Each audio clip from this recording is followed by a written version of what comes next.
Why are we launching a bank? It's a question that has been asked of me many times, very often by Samir, whom I believe you have had the privilege to hear in the morning. And he somehow manages to ask it in a way to imply that I must be insane. The other group of people who have asked me are kind of challenger bank CEOs who seem to think I must be a masochist. So I'm here to assure you that I'm neither, or at least that the reason we are launching a bank has not got to do with either. So why are we launching a bank? We are launching a bank because we think that's the best way for us to achieve our vision. And our vision is to be the best place for money for consumers. And what does that mean? It means that we believe we would have achieved this vision when for our customers, when they think of anything that is money related, we are the trusted partner they come to. And we meet their needs either by the market leading products that we ourselves deliver, or they trust us to find the right product for them. And why are we doing that? Zopa was born 12 years ago with the idea of wanting to make money simple and fair. And it found a model. It invented a model which now has established an industry with multiple serious and formidable players. And that model was based on making money simpler and fairer by disintermediating banks and really connecting borrowers and lenders directly together. And we believe in the world of peer-to-peer or marketplace lending, we have set the standard. We've set the standard in terms of strong growth, but growth that never sacrifices discipline. Our credit risk management track record is unparalleled in the world of peer-to-peer lending. And we've done that by delivering world-class customer service, which has been recognized by our customers, as well as multiple industry bodies. But now, our ambition is broader. We want to serve a broader range of needs for our customers. And we think launching a bank is the best way that enables us to get that. So the next 15 to 20 minutes, and I am sensitive that I'm standing between you and lunch, and we're running a bit late. So over the next 15 to 20 minutes, what I'd like to do is talk about three things. One, what does Zopa Bank look like at launch? What are the products we're going to offer? And how does that evolve over a period of time? Second, some market and consumer trends that made us make those choices in terms of why our strategy is what it is. And lastly, talk about why, given those market and consumer trends, Zopa is, we believe, uniquely placed to deliver on that strategy. So let's start with, what does Zopa Bank look like at launch and afterwards? So we want to meet all consumer needs, and in that, it's borrowing and spending, savings and investments, as the way we think about it. So at launch or nearly immediately after, we want to be offering personal loans, point-of-sale finance, car finance. These are things we do today, as well as revolving credit, which is a good way for us to enable spending. We'll continue to offer our very popular peer-to-peer investment offers, and hopefully by that time, we'd also be offering ISAs, as I would think that a lot of our peers are hoping as well, and savings, where we would be offering term deposits to start with. And over a period of time, we want to kind of evolve into other products as well, secured loans, mortgages, other consumer finance products, as well as instant access savings. There are a few things we are not doing here, so it's just worthwhile calling those out. One is SME and corporate lending. We believe we've built an expertise around consumer, understanding consumers, marketing to them, serving their needs, managing their risk, and thus the SME lending part of the world doesn't factor into our near to medium term plans. The second thing, which hopefully you've noticed conspicuous by its absence, particularly given the last comment that was made at the panel, we're not going to do current accounts. And there's a reason why we're not going to do current accounts, and we'll come to that as we talk about some of the market trends. So let's then talk about those market trends and what made us think of making these choices. I think the first and the one that you would have heard a lot about is the fact that customer dissatisfaction continues to be high with incumbents. and where NPS scores for some of the biggest players in the industry are very low. And, Metro, our partners, First Direct, have shown that actually it's possible to create great customer advocacy in the world of financial services.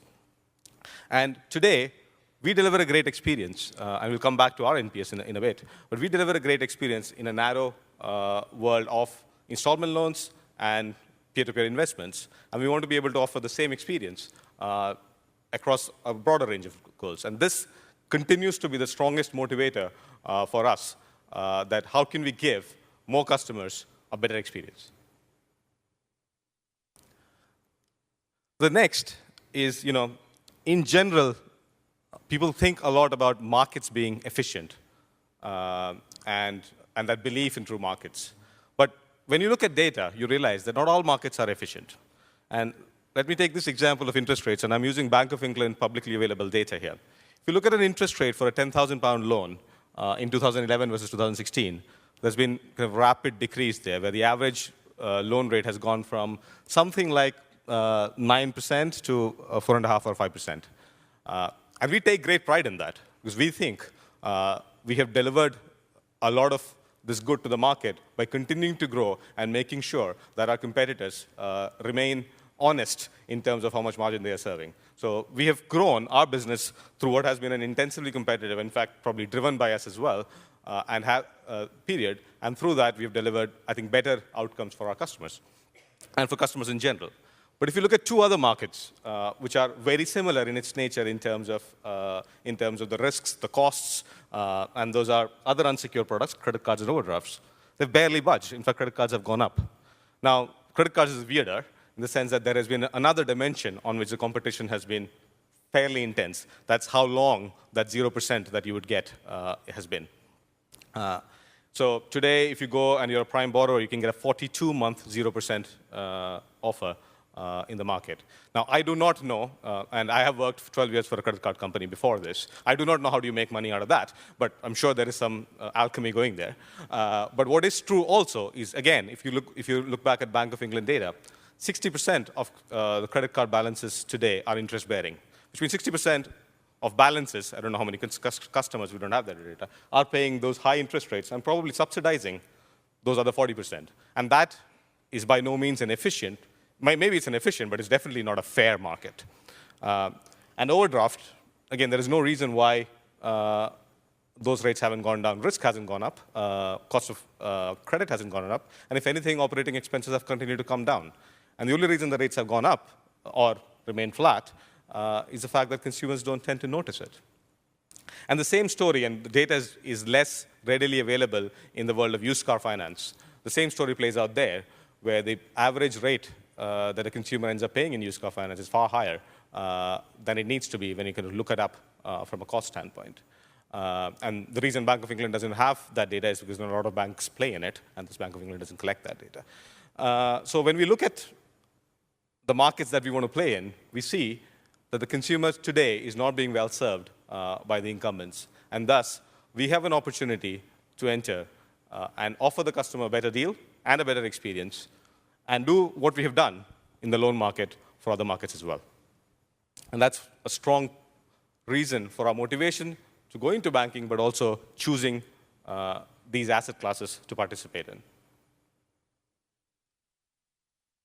And the last thing, I'm sure everybody would have heard about PSD2. There was an article at The Economist last Friday, which is somewhat timely, which called it an earthquake in European banking and has the potential to shake up banks.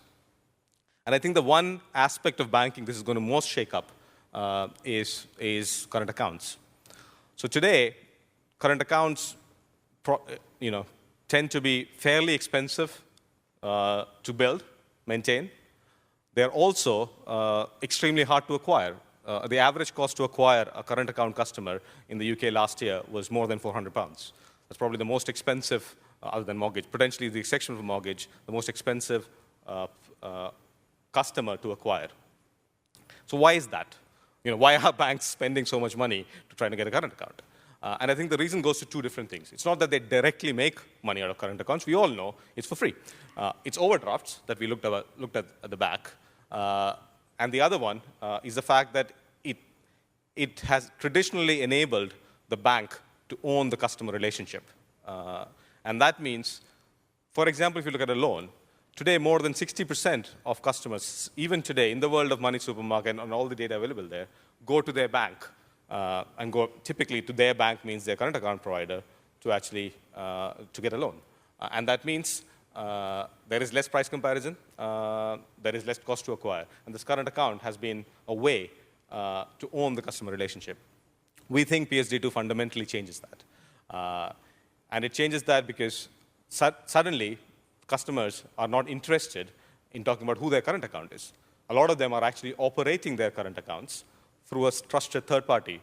That trusted third party could be Money Supermarket, whom they anyways deal with, or could be companies like us, where they have built a long track record of trust, whom they're already trusting with part of their finances, and whom they can think will act in their best interest to really operate their current accounts. And then, in our mind, our hypothesis is current account providers become the Visa and MasterCard of the future. They provide a very important functionality, which needs to work all the time.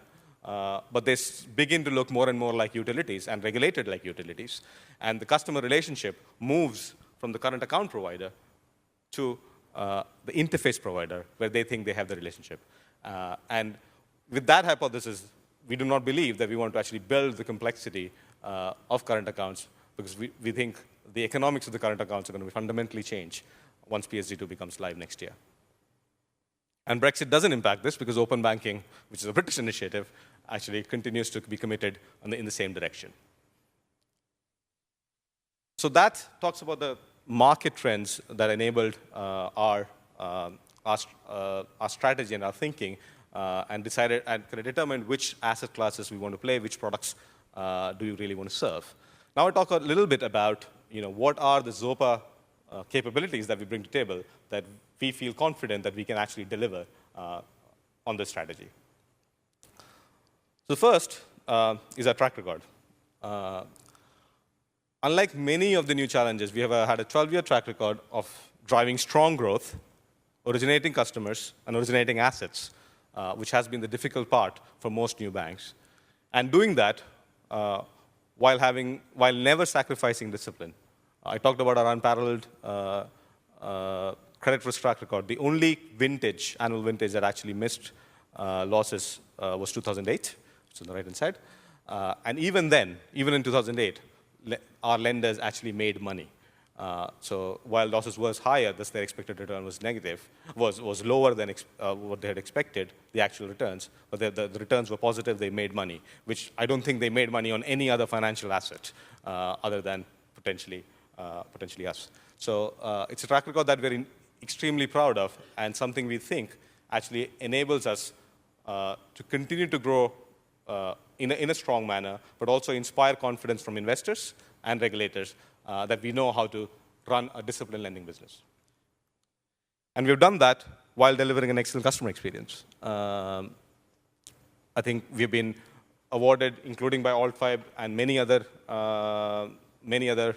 industry bodies, in terms of the excellence of our product and the excellence of our service. In fact, I don't think there is a personal loan provider award that we haven't won. And our NPS, again, compares more to the Apples and the Metros of the world rather than the incumbents. So I think when we think about the key things that are required to be successful in the future and establish what we think about a next generation bank, we are uniquely positioned to deliver on that. And we think, we need a very strong customer-centric culture that then enables to drive a great customer experience. Some of the startup banks have it. We have proven over 12 years that we have it. We also need a lean operating model, great technology flexibility. Again, some of the startup banks have it. We have proven over 12 years that we can actually innovate at scale rapidly and actually deliver a great customer experience through our technology. But what some of the established banks have, which is the ability to originate assets, the ability to manage risk, that's another thing that we have over the last, and we have again demonstrated over the last 12 years, which I think makes us unique in terms of when we look at our peers who want to do similar things. And makes us incredibly excited about the potential of creating from scratch this next generation bank, as we call it. So I want to spend a minute now, before I finish, really talking about what do we mean by that next generation bank? What are those characteristics of that next generation bank? And I think a next generation bank, what the customer wants from a next generation bank is a bank that consistently acts in the best interest of its customers. And it's impossible to act consistently in the best interest of its customers when part of your business is built on long 0% and then you're hoping that the customer stays and pays the much higher interest rate. Or part of your business is built on hoping that the customer either overdraws on their current account or goes over limit on their line of credit. And that's how you would make money on it. Thus, we will design products that will not have over limit fees, where our interests and the consumer's interests are always aligned. We win when they win. The second thing, which I think the customers would expect from a next generation bank, is trust. Trust that they will manage their money responsibly, prudently, as well as trust that they will manage their data prudently and responsibly. Those are the two things that the customers are trusting with us, and we need to have the track record that we can actually manage those two. Again, over the last 12 years, we have demonstrated that. And the last thing is that that they're looking at an organization that can actually take all the data that they create, understand their very complicated financial world, and use the best data analysis insights, behavioral psychology insights, and come back and deliver to them insights in an interface that it's easy to manage, and nudges them to build far better financial health for themselves. And that requires huge amount of data expertise and technology expertise. So to capture that, so you're talking about a culture that is customer-centric and a product design that's actually win-win. You're talking about a prudent risk management expertise and culture. And you're talking about huge expertise in data and technology to be able to deliver great customer experience. Those were the three pillars that Zopa has always been built on. And that is the pillars we'll build the next generation bank on as well. Thank you.